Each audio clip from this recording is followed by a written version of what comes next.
Hi， 大家好。今日咧，我要分享一下我去早苗 GC 實習計劃嘅啲經歷同埋感受。咁咧，我要講嘅主要有兩樣啦。第一樣就同我做組長有關嘅，第二樣就真係關於我去到公司實習嘅啲所見所聞。咁首先講下組長嗰 part 先啦。咁我去到北京嗰組咧，同我 OK 嗰組係唔同嘅，即係啲組員係唔同嘅人嚟嘅。咁但係我一開頭其實係完全唔知道去北京嗰組嘅組員係咩樣㗎啦。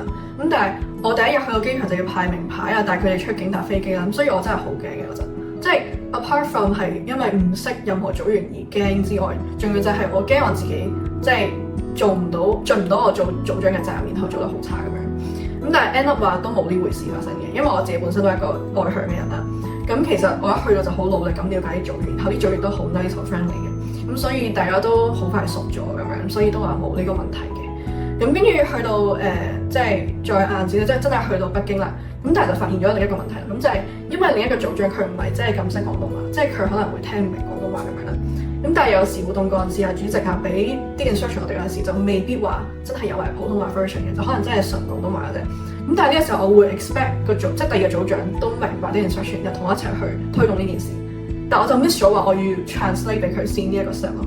咁就令到我哋做嘢好似有少少唔係好同步。咁但係其實呢樣嘢都係講適應嘅啫。咁即係。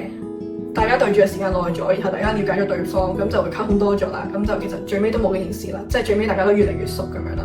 咁 even 話而家實習計劃完咗啦，大家都翻到香港翻到屋企咁樣，其實我哋都仲有 contact，都仲有 send message 俾大家。所以其實即係做組長 overall 俾到我嘅一個 lesson 咧，就係要 be flexible and adaptable 咯。即係你唔好話見到啲 obstacle 喺度你就企喺度唔喐，你要即係嘗試去 step out of your comfort zone，去真係 tackle 佢哋咁樣。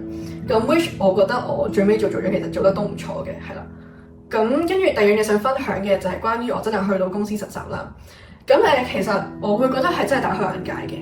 即係首先啦，我會發覺同香港律師事務所好唔同嘅就係，即係香港好少聽到話個律師直接打電話俾法官問佢關於間 case 嘅嘢啦。但係喺北京原來呢樣係非常之 common 啊。即係我實習嗰兩個月其實係啲律師係真係不斷打電話俾法官，有時佢哋唔得閒仲叫我幫手打添，係啦。咁所以我好深刻咁體會到兩地法律程序或者司法程序嘅差異嘅。咁跟住另一樣嘢就係關於兩地嘅工作節奏或者係生活模式。咁點解咁講呢？因為香港嘅時候聽話朝九晚六啦，咁但係原來北京嚟講咧，佢哋5點幾就開始走人㗎。咁即係呢個唔係偷懶，係佢哋嘅文化嚟㗎。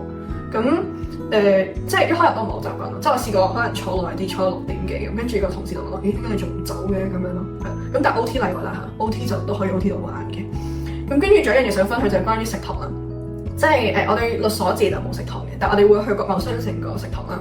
咁佢個食堂咧好特別嘅，即係你有單叫，好似去香港餐廳咁單叫一個麵、單叫一個飯咁有嘅。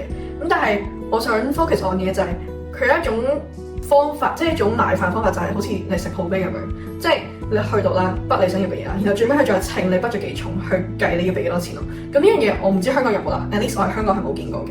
咁我就覺得哇，好新奇喎咁樣咯，係啦。咁所以真係好多謝早苗文化同埋金正同帶俾咗呢次實習機會我嘅，亦都希望之後有機會參加類似嘅實習計劃啦。拜拜。